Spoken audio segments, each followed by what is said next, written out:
ஆண்டவராக இயேசு கிறிஸ்துவின் நாமத்தினாலே மீண்டும் இந்த சண்டே ஸ்பெஷல் வழியாக உங்களை சந்திப்பதில் மிகுந்த சந்தோஷம். இன்றைக்கி நம்ம என்ன பார்க்க போகிறோம் அப்படின்னா, தீமோத்தேயுவின் புஸ்தகத்தை வாசித்து கொண்டிருந்த போது ஒரு காரியம் என்னோடு கூட தனிப்பட்ட முறையில் எனக்கென்று கேட்ட மாதிரி ஒரு கேள்வியாக இருந்தது. அதை தான் இன்றைக்கி உங்களோடையும் ஷேர் பண்ணலாம் அப்படின்னு நான் நினைக்கிறேன். 1 தீமோத்தேயுவின் புஸ்தகம் 3ஆம் அதிகாரம் 5வது வசனம், ஒருவன் தன் சொந்த குடும்பத்தை நடத்த அறியாதிருந்தால் தேவனுடைய சபையை எப்படி விசாரிப்பான் அப்படின்னு இருக்கு. இந்த வசனத்திலிருந்து தான் நாம் இன்றைக்கி பார்க்க போகிறோம். முதலாவது நம்ம கண்களை மூடி ஆண்டவரை நோக்கி பார்ப்போம். சர்வ வல்லமையுள்ள எங்கள் தகப்பனே, இந்த அருமையான நேரத்திற்காக உமக்கு ஸ்தோத்திரம். வேத வாக்கியங்களை ஆராய்ந்து பார்க்க சொன்னீங்கப்பா, அதில் நித்திய ஜீவன் உண்டு என்று சொன்னீங்க. நித்திய ஜீவனை பெற்றுக்கொள்ளும்படி அந்த நித்திய ஜீவ வசனங்கள் நீர் எங்களுக்கு தந்திருக்கிறபடி நான் உமக்கு ஸ்தோத்திரம். ஒவ்வொரு முறை நாங்கள் ஆராயும் போதும் எங்களுக்கு தேவையானவைகளை அதில் தந்து எங்களை போஷிக்கிறீர் ஆண்டவரே. இன்றும் நாங்கள் ஆண்டவரே தியானிக்கிற அந்த வசனத்தை எங்களுக்கு எடுத்து ஆவியானவர் போதிப்பீராக. நாங்கள் அறிந்து கொள்ள வேண்டிய காரியங்களை எங்களுக்கு சொல்லித் தருவீராக. மகிமையுள்ள கரத்தில் எங்களை தாழ்த்துகிறோம். நீர் மாத்திரம் மகிமைப்படும். எங்கள் ஆண்டவர் இயேசுவின் நாமத்தில் பிதாவே, ஆமென். 1 தீமோத்தேயுவின் புஸ்தகம் 3ஆம் அதிகாரம் 5வது வசனம், ஒருவன் தன் சொந்த குடும்பத்தை நடத்த அறியாதிருந்தால் தேவனுடைய சபையை எப்படி விசாரிப்பான் அப்படின்னு இருக்கு. இப்போ இந்த வசனத்தை வாசிக்கும் போது தனிப்பட்ட முறையில் என்னை பார்த்து ஒரு கேள்வி, இந்த வசனம் என்னை கேட்ட மாதிரி இருந்துச்சு. உன் குடும்பத்தை நீ நடத்த அறியாதிருந்தால் ஒரு சபையை நடத்துவதற்கு, சபைனா நான் இப்போது எனக்கு சபை கிடையாது, ஆனால் 5 வகையான ஊழியம் சேர்ந்தது தான் சபை என்பதில் எனக்கு அசைக்க முடியாத நம்பிக்கை உண்டு. ஏன்னா வசனம் அப்படி தான் சொல்லுது எபேசியருக்கு எழுதும்போது. அந்த 5 வகையான ஊழியத்தில் நம்ம ஏதோ ஒரு ஊழியத்தில் இருக்கிறோம். போதக ஊழியமோ சுவிசேஷ ஊழியமோ ஏதோ ஒரு ஊழியத்தில் நம்ம இருக்கிறோம். அப்படி இருக்கும்போது ஊழியம் செய்கிறவர்கள் மாத்திரம் அல்ல, இன்றைக்கி விசுவாசிக்கிட்ட கூட ஒரு வார்த்தை இருக்குது. என்ன அப்படின்னு சொன்னால், நாடு சரியில்லை, இன்றைக்கி உலகம் சரியில்லை, இன்றைக்கி குடும்பமும் சரியில்லை அப்படின்னு சொல்லிட்டு கடைசியாக அவங்க எது மேலே ஒரு பழிய போகிறாங்க அப்படின்னா, சபை சரியில்லை, சபை ஒழுங்காக இருந்தால் தாங்க குடும்பம் ஒழுங்காக இருக்கும் அப்படின்னு. ஆனால் இந்த வசனத்தை பாருங்கள், ஆப்போசிட்டாக இருக்குது. குடும்பம் ஒழுங்காக இருந்தால் தான் சபை ஒழுங்காக இருக்கும் அப்படின்னு இருக்குது. இது வெறும் ஊழியக்காரனை மட்டும் குறிக்கிறதான வார்த்தையை நம்ம எடுத்துக்க முடியாது. ஊழியக்காரனும் விசுவாசியாக இருந்துதான் ஊழியக்காரராய் மாறி இருக்கிறார். இன்றைக்கி விசுவாசிகள் நாம் நாளைக்கு ஊழியக்காரராய் மாறுவதற்கு வாய்ப்பு இருக்கிறது. அப்படி இருக்கும் பொழுது ஒரு குடும்பத்தை விசாரிக்கக்கூடியதான ஒரு மனப்பக்குவம், ஒரு குடும்பமும் சபையும் ஒன்று அப்படின்னு நம்ம பார்க்குறோம். பல இடங்களில் வேதம் அதை உறுதிப்படுத்துது. கிறிஸ்து சபைக்கு தலையாக இருக்கிறது போல புருஷனானவன் குடும்பத்துக்கு தலையாக இருக்கிறான் அப்படின்னு இருக்கிறது. சபை சரீரமாக இருக்கிறது, மனைவியானவள் சரீரமாக இருக்கிறாள் அப்படின்லாம் சொல்லப்பட்டிருக்கு. அப்படி இருக்கும் பொழுது ஒரு குடும்பத்தை நடத்த அறியாது இருக்கிற ஒரு மனுஷன் எப்படி ஒரு சபையை நடத்த முடியும்? நம்ம இதை பொதுவாக வச்சுக்கலாம். ஒரு குடும்பத்தை நடத்த அறியாது இருக்கிற மனுஷன் எப்படி ஒரு ஊழியத்தை நடத்த முடியும் அப்படின்னா, குடும்பத்தை நடத்தவும் தெரியணும், ஊழியத்தையும் நடத்த தெரியணும். குடும்பத்தை நடத்த தெரியாதவனுக்கு ஊழியத்தையும் நடத்த தெரியாது. இன்றைக்கி நாம் பழியை தூக்கி வெறும் சபை மேலே, ஊழியக்காரங்க மேலே போட்டுடுறோம். எங்களுக்கு சரியாக இல்லை, அவங்களும் அதை கரெக்டாக நடத்தணும், நமக்கு சரியாக போதிக்கணும், அதில் எந்த மாற்று கருத்தும் இல்லை.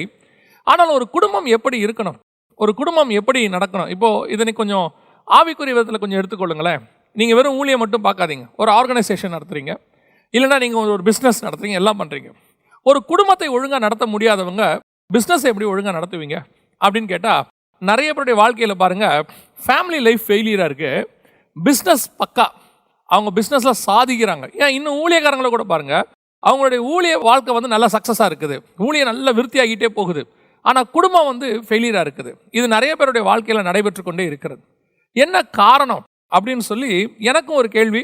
இது இப்போது கடைசி காலத்தில் பார்க்கும்போது நிறைய ஊழியர்களுடைய குடும்பங்களில், ஆவிக்குரிய குடும்பங்களில், அதான் நான் ஏற்கனவே சொல்லியிருக்கிறேன், இன்றைக்கி கடைசி காலத்தில் இந்த பிசாசு அப்படின்னு நம்ம பழியை தூக்கி பிசாசு மேலே போட்டாலும் நிறைய ஆவிக்குரிய குடும்பங்களில் பிரச்சனை, நிறைய ஊழியக்காரன் குடும்பங்களில் பிரச்சனை, சமாதானம் கிடையாது. ஆனால் மினிஸ்ட்ரி ஒரு பக்கம் நடக்குது, பிஸ்னஸ் ஒரு பக்கம் நடக்குது, எல்லாம் வெளியே கரெக்டாக நடக்குது. ஆனால் குடும்பத்துக்குள்ளே வந்தால் அந்த சக்ஸஸ் இருக்குதா? இன்னும் சொல்ல போனால் வெளியே இருக்கிற சக்ஸஸை அனுபவிக்க முடியாதபடி குடும்ப பிரச்சனை. வெளியே எவ்வளோ பெரிய சக்ஸஸ், பிஸ்னஸ்லையாக இருக்கட்டும், மினிஸ்ட்ரிலையாக இருக்கட்டும், ஆனால் குடும்பத்துக்குள்ளே உட்காந்து அதை அனுபவிக்க முடியாது. ஏன்னா குடும்பத்தில் நிம்மதி இல்லை, சமாதானம் இல்லை. அதை கொண்டு வந்து இங்கே அனுபவிக்க முடியாத அளவுக்கு அவங்களோட வாழ்க்கையில் பிரச்சனைகள். இது என்ன நடக்குது, ஏன் இப்படி இருக்குது அப்படிங்கிறத கொஞ்சம் நம்ம இன்றைக்கி வேத வசனத்துலேருந்து ஆராய்ந்து பார்க்க போகிறோம். நான் இதில் முதலாவது நான் எடுக்கும்போது எனக்கு ஆண்டவர் உணர்த்தினது, ஃபஸ்ட்டு குடும்பம் யார் அப்படின்னு சொன்னால் நம்ம எல்லாருக்கும் தெரியும், ஆதாம் தான். ஆதாம் ஏவாளுடைய குடும்பம். ஆதாம் ஏவாளுடைய குடும்பத்தை நீங்கள் எடுத்துக்கொள்ளும் பொழுது கர்த்தர் அவனுக்கு 2 வேலையை கொடுத்தார். ஒன்று ஊழியத்தை கொடுத்தார், இன்னொன்று வெளியே ஒரு வேலையும் கொடுத்தார். என்ன அப்படின்னு கேட்டால், முதலாவது ஆதியாகமத்தின் புஸ்தகம் 2ஆம் அதிகாரம் 15வது வசனம், தேவனாகிய கர்த்தர் மனுஷனை ஏதேன் தோட்டத்தில் அழைத்து கொண்டு வந்து அதை பண்படுத்தவும் காக்கவும் வைத்தார். இது ஒரு வேலை, பண்படுத்தவும் காக்கவும் வைத்தார். ஏற்கனவே அவனுக்கு இன்னொரு வேலையும் கர்த்தர் வச்சிருக்கிறார். அது என்ன அப்படின்னு கேட்டீங்கன்னு சொன்னா, ஆதியாகமத்தின் புஸ்தகம் 1ஆம் அதிகாரம் 26வது வசனம், மிருக ஜீவன்கள் பூமி அனைத்தையும் பூமியின் மேல் ஊறும் சகல பிராணிகளையும் ஆளக்கடவர்கள் அப்படின்னு இருக்கு. இது பூமியை கீழ்ப்படுத்தி ஆளக்கூடியது. 28வது வசனத்தை நீங்க வாசிக்கும் போது, பூமியை நிரப்பி அதை கீழ்ப்படுத்தி ஆண்டு கொள்ளுங்கள் அப்படின்னு ஆண்டவர் சொல்றார். அப்படின்னு நீங்க பாத்தீங்கன்னா, ஒன்று தோட்டத்தை பண்படுத்தவும் காவல் செய்யவும், இது அவனுக்கு ஒரு வேலை. இன்னொரு வேலை பூமியை கீழ்ப்படுத்தி ஆளுகை செய்யணும். இப்போ நம்ம இப்படி எடுத்துக்கலாமே, ராஜாக்களும் ஆசாரியருமாய், ஏன்னா அதான் அழைப்பு, மெல்கிசேதேக்கின் முறைமை தான் அழைப்புன்னு வச்சுக்கோங்களேன். இப்போ தோட்டத்துக்குள்ள வேலை செய்யறது ஆசாரிய ஊழியம். அது குடும்பம், ஒரு சபை, ஒரு ஃபேமிலி, அதை பண்படுத்தவும் காக்கவும். அதே நேரத்தில் ராஜா ஊழியம், அது என்ன, கீழ்ப்படுத்தி ஆளுகை செய்யறது. இது ரெண்டுமே இவன் கையில் இருக்கு. இந்த ரெண்டு ஊழியம் தான் இன்னைக்கு நம்ம எல்லார் கையிலையுமே இருக்கு. இப்போ நம்ம எல்லாம் ராஜாக்களும் ஆசாரியருமா அழைக்கப்பட்டோம்னு சொல்றோம். ராஜாக்களும் ஆசாரியருமா, நான் முதல்ல நீங்க யாரு? உங்க குடும்பத்துக்கு நீங்க தான் ஆசாரியர். கணவன் தான் ஆசாரியர், மனைவி தான் சபை. அந்த சபைக்கு அவர் ஆசாரியராக இருக்கிறார். பிள்ளைகள் தான் அவர்கள் பெற்றெடுக்கிற ஆத்துமாக்கள். இது ஃபர்ஸ்ட், இதுதான் சர்ச். அப்படி இருக்கும்போது வெளியே பார்க்குற வேலை இருக்கு இல்லையா, வெளியே போய் நம்ம செய்யக்கூடிய பிஸ்னஸாக இருக்கட்டும், என்ன வேணா இருக்கட்டும், அது ராஜா ஊழியம். அதை கீழ்ப்படுத்தி ஆண்டு கொள்றது. இப்போ நம்ம ஒரு உதாரணத்துக்கு நான் சொல்கிறேனே, இப்போ எல்லாருக்கும் ஒரு ஆசை இருக்குது. எல்லா ஒரு கணவனுக்கோ மனைவிக்கோ ஒரு குடும்பமாக இருக்கிறவங்களுக்கு ஒரு ஆசை இருக்கும். என்ன இருக்கும் அப்படின்னு கேட்டிங்கன்னு சொன்னால், எப்படியாவது வாழ்நாளில் ஒரு வீடு வாங்கிடணும், ஒரு வீடு கட்டிடணும், ஒரு இடம் வாங்கிடணும். நான் சொல்கிறது உலக பிரகாரமாய் சராசரியாய் சாதாரணமாக இருக்கக்கூடிய எல்லாருக்கும் இருக்க ஒரு எண்ணம். அப்போ அது பூமியை கீழ்ப்படுத்துகிறதுக்கு சமானம். எனக்கு கீழே ஒரு பூமி எனக்கு இருக்குது, ஒரு அடி எனக்கு இருக்குது. அதாவது அது 2000 ஸ்கொயர் ஃபீட்டோ, 4000 ஸ்கொயர் ஃபீட்டோ, 10,000 ஸ்கொயர் ஃபீட்டோ, அது ஒரு ஏக்கரோ, வாட் எவர் இட் இஸ், அது பூமியை கீழ்ப்படுத்தி அதை எப்படியாவது வாங்கணும். அது ஒரு thought. At the same time குடும்பத்தை ஒழுங்காக நடத்தணும். இப்போ ரெண்டுமே கரெக்டாக பண்ணணும். தன் சொந்த குடும்பத்தை நடத்தாதவன் சபையை எப்படி விசாரிப்பான்? தோட்டத்தை பாதுகாக்காதவன் எப்படி பூமியை கீழ்ப்படுத்த முடியும்? இன்னைக்கு நம்ம எதில் கான்சன்ட்ரேட் பண்ணிக்கிட்டு இருக்கிறோம்? இன்னைக்கு நம்ம பல நேரங்களில் வெளியே சக்சஸ், எது வெளியே சக்சஸ்? பூமியை கீழ்ப்படுத்துறதுல சக்சஸ். நான் இப்போ ஊழியக்காரங்களை சொல்றேன், ஊழியத்தில் சக்சஸ், போய் ஆத்தும ஆதாயம் பண்றதுல சக்சஸ், பல சபைகளை ஸ்தாபிக்கிறதுல சக்சஸ், பல இடங்கள்ல தங்களுடைய சுவிசேஷ ஊழியங்களுடைய ஆபீஸை ஸ்தாபிக்கிறதுல success. But what about the family? நம்முடைய சொந்த குடும்பம் எப்படி இருக்கிறது? இன்னைக்கு சொந்த சபை எப்படி இருக்கிறது? தன் சபைக்கு ஒரு 5000 பேர், 10,000 பேர் அல்லது 500 பேர், 1000 பேர் வர சபையா இருக்கட்டும், அதற்கு தலைமையில் இருக்கிறோம். நம்ம ஃபேமிலி எப்படி இருக்கு? அதுதானே ரொம்ப முக்கியம். முதல் அங்கிருந்து ஆரம்பிக்குது. அதைத்தான் நம்ம கொஞ்சம் ஆராய்ந்து பார்க்க போகிறோம். இந்த முதல் குடும்பம் அல்லது முதல் சபை, ஆதாமையும் ஏவாளையும் நம்ம எடுத்துக்கொள்கிறோம். அப்படி எடுக்கும்போது அவங்க பழம் சாப்பிட்டாங்க, வீழ்ச்சி அடைஞ்சாங்க, தோட்டத்தை விட்டு வெளியே போனாங்க. இதுதான் நம்ம எல்லாருமே சொல்லக்கூடியதான ஒரு மிக முக்கியமான விஷயம். நன்றாய் கவனியுங்கள். வீழ்ச்சி என்பது ஒரே நாளில் சடுதியாய் வராது. சடுதியாக டக்குன்னு ஒரு பாவம் ஒரு மனுஷனை வீழ்த்தாது. அது கொஞ்சம் கொஞ்சமாக மூவ் பண்ணிக்கிட்டே இருக்கும். ஒரு நாள் அது வேரூன்றி அது என்ன செய்யணும்னா அது உங்களை வீழ்த்தும். அந்த ஒரு எண்ணமோ அந்த ஒரு பாவத்துக்குரியதான விதையோ என்னைக்கோ ஒரு நாள் விழுந்திருக்கும். அது என்னைக்கோ ஒரு நாள் கிரியை செய்யும். நம்ம யார் ஒருத்தனுமே சடனாக பாவத்தில் விழ முடியாது. அதுக்கான ஆயத்தம் அதான், அவனவன் தன் சுய இச்சையின்படி இழுக்கப்பட்டு சிக்குண்டு, அது ஏற்கனவே அவனுக்குள்ள இருக்கு. இப்போ இயேசு சொல்றாரு, உலகத்தின் அதிபதியான இடத்துல வருகிறான், அவனுக்கு என்னிடத்துல ஒன்றும் இல்லை. அப்போ இயேசுவை பிடிக்க முடியாது. ஆனால் நமக்கிட்ட கொஞ்சம் காரியங்கள்லாம் இருக்கு. அதை தான் பிசாசு ஃபர்ஸ்ட் யூஸ் பண்றான். வந்த உடனே முதல் நாளே உங்களை வீழ்த்துறது இல்லை. அப்படியே கொஞ்சம் கொஞ்சமா அந்த பாவங்களை அனுப்பி அனுப்பி ஒரு நாள் வெளியரங்கமாய் நாம் பாவம் செய்கிற காரியங்கள் தெரிய வருகிறது. அப்படின்னா வீழ்ச்சி என்பது முதல் நாள் வருகிறது இல்லை, அதற்கான ஆயத்தத்தை ஏற்கனவே நடக்குது. இப்போ ஆதாம் குடும்பத்தினுடைய வீழ்ச்சி, ஆதாம் சபையினுடைய வீழ்ச்சி, பழம் சாப்பிட்டது அவங்க செஞ்ச பாவம், அதில் எந்த மாற்று கருத்தும் இல்லை. ஆனால் அதற்கு முன்பதாகவே ஆதாமுக்கிட்ட இருந்தக்கூடியதான சில காரியங்கள், அதுதான் அங்கே இருக்கிறதுல பெரிய பிரச்சனை. இப்போ ஆண்டவர் எப்பவுமே ஒரு சோதனையை அனுமதிக்கும் போது, பிசாசு தோட்டத்துக்குள்ள வருது, ஆண்டவருக்கு தெரியாதா? ஆண்டவரே கேட்கிறார் பாருங்களேன், நீ நிர்வாணி என்று உனக்கு அறிவித்தவன் யார்? 2 பேர் தான் படைச்சிருக்கிறாரு, மூணாவதா ஒரு ஆள் உனக்கு எவன் சொன்னான்னு கேட்கிறாரு. அப்படின்னா என்ன அர்த்தம்? யாரோ ஒருத்தன் சொன்னான்றது அவருக்கு தெரியுது. அவருக்கு நல்லா தெரியும் இந்த சோதனை அனுமதிக்கப்படுவது. கர்த்தருக்கு தெரியாம ஒரு சோதனை வராது. யோபுவின் புஸ்தகத்திலிருந்து நம்ம பார்க்கிறோம், கர்த்தர்கிட்ட அனுமதி இல்லாம ஒரு சோதனை வரவே வராது. அப்படி இருக்கும் பொழுது இந்த சோதனைக்கு முன்பாக, இந்த சோதனை வருவதற்கு முன்பாக கர்த்தர் எப்பவுமே பலப்படுத்திட்டு தான் சோதனையை அனுப்புவார். பலப்படுத்தாம சோதனையை அனுப்பவே மாட்டார். முதல்ல ஆண்டவர் என்ன பண்ணுவார்? சபையை பலப்படுத்துவார். சபையை பலப்படுத்திட்டு அதுக்கு பிறகுதான் மந்தையை தப்ப விடாத ஓநாய்கள் வருவதற்கு அனுமதி கொடுப்பார். ஏன்? இங்க வசனத்தில் எந்த அளவுக்கு ஸ்ட்ராங்கா இருக்கிறாங்கன்றதுக்கான சோதனை அது. அவங்கள எந்த விதமான ஆயத்தமும் இல்லாமல் திடீர்னு ஒரு சோதனை வரவே வராது. அப்படிதான் ஆதாமுக்கும் திடீர்னு அவன் பழம் சாப்பிட வரல. கர்த்தர் அவனுக்கு முன்பதாகவே கட்டளை கொடுக்கிறார். அவன் செய்ய வேண்டிய வேலைகள் பிரமாணங்களை கொடுக்கிறார். எப்படி அப்படின்னு கேட்டா, அதுதான் அந்த 2ஆம் அதிகாரம் 15வது வசனம். தேவனாகிய கர்த்தர் மனுஷனை ஏதேன் தோட்டத்தில் அழைத்து கொண்டு வந்து அதை பண்படுத்தவும் காக்கவும் வைத்தார். ஃபர்ஸ்ட் அவனுக்கு ஆண்டவர் சொல்றாரு, தோட்டத்தை பண்படுத்து. இதான் அவனுடைய ஃபர்ஸ்ட் வேலை. தோட்டத்தை பண்படுத்துறதுனா என்ன? ஒரு சபையை முதலாக ஒரு ஊழியத்தை நீங்கள் சோதனை வருவதற்கு முன்பதாக பண்படுத்தி ரெடி பண்ணி வைக்கணும். அந்த பண்படுத்துறதுனா என்னன்னா, அதை உள்ள காரியங்கள் எல்லாம் சரி பண்ணி அதை கனி கொடுக்கக்கூடிய அளவுக்கு ரெடி பண்றதுக்கு பேர் தான் பண்படுத்துதல்.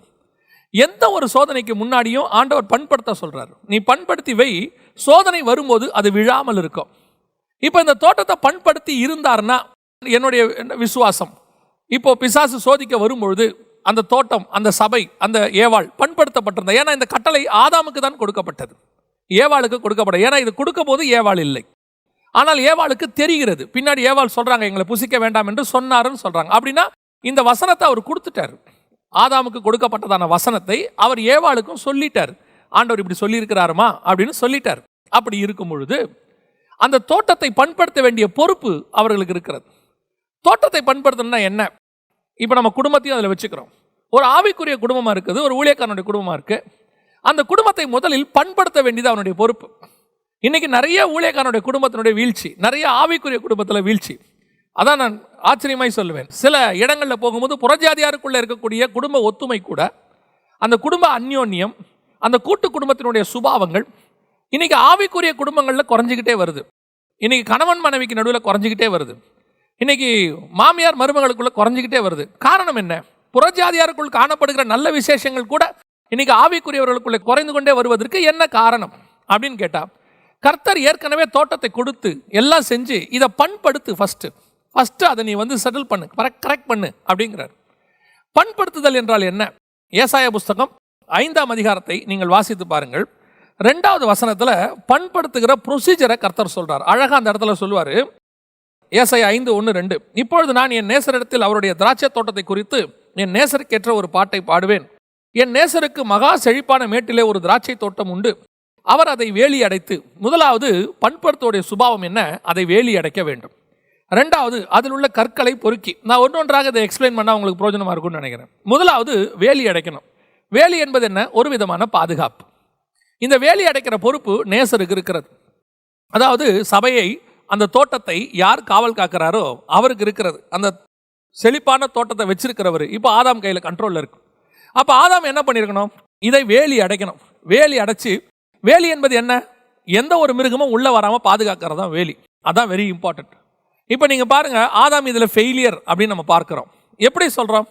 3ஆம் அதிகாரம் 1-2 வசனங்களை வாசிக்கும் போது, ஆதியாகமத்தின் புஸ்தகம், தேவனாகிய கர்த்தர் உண்டாக்கின சகல காட்டு ஜீவன்களை பார்க்கிலும் சர்ப்பமானது தந்திரம் உள்ளதாக இருந்தது, காட்டு மிருகங்களை பார்க்கிலும். தோட்டத்துக்குள்ள இருக்கிற மிருகம் காட்டு மிருகம் இல்லை, நாட்டு மிருகம். ஆதியாகமத்தின் புஸ்தகம் 1ஆம் அதிகாரம் 24வது வசனத்தில் கர்த்தர் நாட்டு மிருகங்களையும் காட்டு மிருகங்களையும் உண்டாக்கினார். உண்டாக்கும் போதே அப்போ தோட்டத்துக்குள்ள இருக்கிறது எல்லாம் நம்ம சொல்றோம் டொமஸ்டிக் அனிமல், வைல்டு அனிமல்னு சொல்ற மாதிரி, தோட்டத்துக்குள்ள இருக்கிறது எல்லாம் நாட்டு மிருகம், டொமஸ்டிக் அனிமல். அப்படியே வெளியே இருக்கிறது எல்லாமே காட்டு மிருகம், வைல்டு அனிமல்ஸ். இது ரெண்டுத்தையும் ஆண்டவர் பிரித்து வச்சிருக்கிறார். இப்போ இது நடுவில் ஒரு தோட்டத்தை கொடுத்துருக்கிறார். அந்த தோட்டத்தை சுற்றி முதல்ல பண்படுத்துறோடைய வேலை என்ன? ஃபர்ஸ்ட் அதை சுற்றி வேலி அடைக்கணும், அதை காவல் காக்கணும். அதான் ரொம்ப முக்கியம், வெரி இம்பார்ட்டன்ட். இப்போ நம்ம அதை செய்கிறோமா? பண்படுத்தவும் காக்கவும் வைத்தார் அப்படின்னு 2 வேலை இருக்கு. இப்போ அதை சுற்றி முதல்ல வேலி அடைக்க வேண்டியது யாருடைய பொறுப்பு? ஆதாமுடைய பொறுப்பு. அதை முழுக்க அவருடைய கண்ட்ரோலுக்கு கீழே வச்சிருந்துருக்கணும். எதுவும் வெளியே இருந்து உள்ளே வராமல் பாதுகாக்க வேண்டியது ஆதாமுடைய பொறுப்பு. இப்போ காட்டு மிருகம் உள்ளே வந்துச்சு அப்படின்னா என்ன அர்த்தம்? இந்த காட்டு மிருகம் உள்ளே வருவதற்கு ஒரு வழி இருக்கிறது, அது சபைக்குள்ளே உள்ளே நுழைவதற்கு ஒரு வழி இருக்கிறது, அது குடும்பத்துக்குள் வருவதற்கு ஒரு வழி இருக்கிறது. அதான் நான் சொல்லுவேன், யாரை வீட்டுக்குள்ளே விடணும், எது சபைக்குள்ள வரணும் அப்படிங்கிறத நாம தான் வேலி அடைக்கணும். ஒரு ஊழியக்காரனுடைய பொறுப்பு என்ன? ஒவ்வொரு காரியத்தையும் கர்த்தர் அவங்க கையில் கொடுக்கும்போது எது உள்ள வரணும், எது உள்ள வரக்கூடாது அப்படிங்கிறத கர்த்தர் நிர்ணயம் பண்ண சொல்றார். இப்போ விசுவாசிகள் எல்லாரும் வருவாங்க, அதில் எந்த மாற்று. அப்படின்னா சபைக்கு பாவிகளாக வரக்கூடாதா? சபை என்பது பாவிகள் வருகிற இடம், அதில் எந்த மாற்று கருத்தும் இல்லை. பாவி தான் வருவான், நாம் இன்னைக்கு என்ன சொல்கிறோம் அப்படின்னு கேட்டிங்கன்னா, பாவிகள் வரக்கூடாது அப்படின்னு சொல்கிறோம். பாவிகள் தான் சபைக்கு வரணும். வந்தால் தான் நம்ம மனம் திரும்புவா. விசுவாசிகளும் வரணும், பாவியும் வரணும். அப்போ யார் வரக்கூடாது அப்படின்னா, தந்திரமுள்ள மிருகங்கள், கொடிதான ஓநாய்கள், அதை பற்றி தான் இருக்குது. மோசம் போக்குறது, கர்த்தர் உங்களுக்கு சொன்னதுக்கு ஆப்போசிட்டாக செய்ய வைக்கிறதான கள்ள உபதேசங்களோ தந்திரங்களோ உள்ளே வராதபடிக்கு காவல் காக்கிற பொறுப்பு யாருக்கு இருக்கிறது? ஒரு ஊழியனுக்கு இருக்கிறது. குடும்பத்துக்குள் வராமல் பாதுகாக்கிற பொறுப்பு யாருக்கு இருக்கிறது? ஒரு கணவனுக்கு இருக்கிறது. நான் எனக்கு ஊழியர்களை குறித்து அதிகம் பேசுவதை விட நான் குடும்பத்தை குறித்து அதிகமாக பேச விரும்புகிறேன். ஏன், இன்னைக்கு குடும்பங்கள் 2 வருஷம் ஆச்சு கொரோனாவில். இன்னைக்கு நம்ம சபைகளுக்கு போக முடியல, ஆன்லைனில் தான் பார்த்துக்கிட்டு இருக்கிறோம். குடும்பம் இருக்கிறது. இப்போ அந்த ஆன்லைனில் வரக்கூடியதான செய்திகள், எப்படிப்பட்ட செய்திகள் உள்ளே வருது, யாருடைய செய்திகள் வருது, நம்மளால் அதை பகுத்தறிஞ்சு பார்க்க முடியுதா, வரையறுக்க முடியுதா? ஒரு சபைக்குள்ளே நீங்கள் இருக்கும்பொழுது ஒரு ஊழியக்காரர் சபைக்குள்ளே எதை கொண்டு வரணும் அப்படின்ற ஒரு கண்ட்ரோலை வச்சிருக்கிறார். பல நேரங்களில் ஊழியர்கள்கிட்ட அந்த பிரச்சனை இருக்குது. என்ன பிரச்சனை இருக்குது? சபைக்குள்ளே யாரை வேணாலும் ஏற்றிடுறாங்க. நான் அடிக்கடி சொல்வேன், இந்த புல்பீட்டுக்குள்ளே ஏற்றி நிற்க வைக்க பிரசங்கம் பண்ணக்கூடியதான அந்த அனுமதியை கர்த்தர் கொடுக்காமல் வேறு யார் கையிலையும் கொடுக்காதீங்க. நீங்களே பேசுங்க. 52 வாரமும் நீங்களே பேசுங்க. 365 நாள் நீங்களே பேசுங்க. அதுக்கு தான் கர்த்தர் கொடுத்துருக்கிறார். ஒருவேளை கெஸ்ட் ஸ்பீக்கரை கூப்பிடுறீங்க அப்படின்னா அவரை குறித்து நன்றாய் தெரிந்து, அவர் சத்தியத்துக்குள்ள இருக்கிறவர், அவர் கலைகளை விதைக்க மாட்டார் அப்படின்னு தெரிஞ்சா அவரை ஏற்றணும். இல்லைன்னா நீங்கள் ஏற்றக்கூடாது. ஏன், யாரோ சொன்னார், அவர் சொன்னார், இவர் சொன்னார், எனக்கு தெரிஞ்சவங்க சொன்னாங்க, அவரை பற்றி இல்லை, பர்சனலாக உங்களுக்கு தெரியணும். அதை விட முக்கியம், நீங்கள் அந்த ஊழியக்காரோட பேசும்போது உங்களுடைய ஆவியில் ஒரு உணர்வு வரும். ஆவிகளை பகுத்தறிதல்னு பேர். அந்த ஆவிகளை பகுத்தறிகிறதான அறிவு வரணும். அது வந்து கர்த்தர் அனுமதி கொடுத்தா மட்டும்தான் புல்பிட்டில் ஏற்றணும். எல்லாரும் ஏற்றக்கூடாது. ஏற்றிட்டு கலைகளை விதைச்சிட்டிங்கன்னா அதுக்கப்புறம் அந்த கலையை எடுக்கிறது ரொம்ப கஷ்டம். இன்றைக்கி நிறைய சபைகளுடைய பிரச்சனை அதுதான். கலைகளை ஏற்றிடுறாங்க. நீங்கள் உட்காந்து தியானிங்க, நீங்கள் கர்த்தர்ட்ட வசனத்தை கேளுங்க, நீங்கள் பேசுங்க. அதுக்கு தான் ஆண்டவர் சபையை கொடுத்துருக்கிறார். அந்த ஆடுகள் உங்கள் சத்தத்துக்கு கேட்கும், உங்கள் சத்தத்துக்கு செவி கொடுக்கும். மேய்ப்பன் சத்தத்துக்கு ஆடுகள் செவி கொடுக்கும். ஆனால் அதை விட்டுட்டு நம்ம பல நேரங்களில் என்ன செய்கிறோம்? ஏன்னா இப்போ என்னுடைய ஊழியங்களை எடுத்துக்கொள்ளுங்க. நான் ஒரு எவாஞ்சலிஸ்ட். நான் எல்லாரையும் நான் உடனே சபையை பற்றி பேசுகிறேன்னு சொல்கிறாங்க. எவாஞ்சலிஸ்ட். எனக்கு ஆண்டவர் வந்து சபையில் போய் பேச சொல்லி எனக்கு கொடுத்துருக்கிறார். கூப்பிட்டு சில சபைகளில் கூப்பிட்டு என்னை பயன்படுத்துகிறாங்க. பயன்படுத்தும் போது பல நேரங்களில் என்னோடு கூட இருக்கிற உடன் ஊழியர்களை நான் வந்து அடுத்த லெவலுக்கு அவங்களை கொண்டு வரணும் அப்படின்னு சொல்லும் போது அவங்களை பயன்படுத்த விரும்புவேன். பல நேரங்களில் கர்த்தர் தடுப்பார், சில நேரங்களில் கர்த்தர் அனுமதி கொடுப்பார்.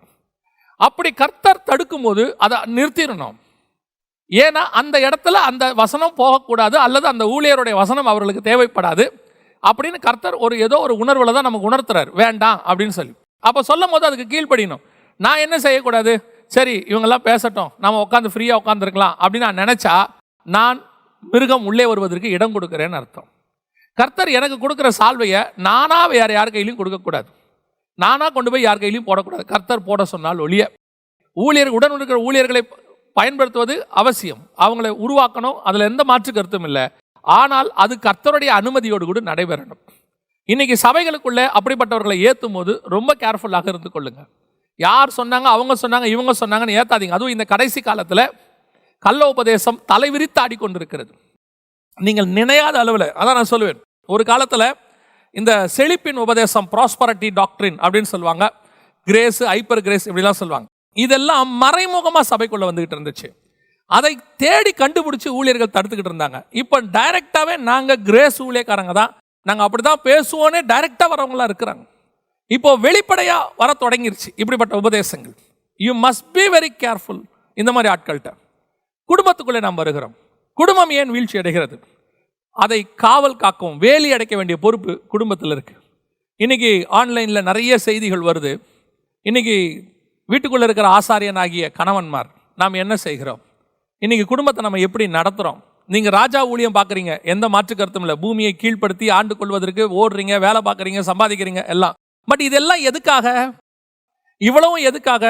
நீங்கள் வெளியே சம்பாரித்து எங்கே கொண்டு வர போகிறீங்க? உள்ளே கொண்டு வர போகிறீங்க.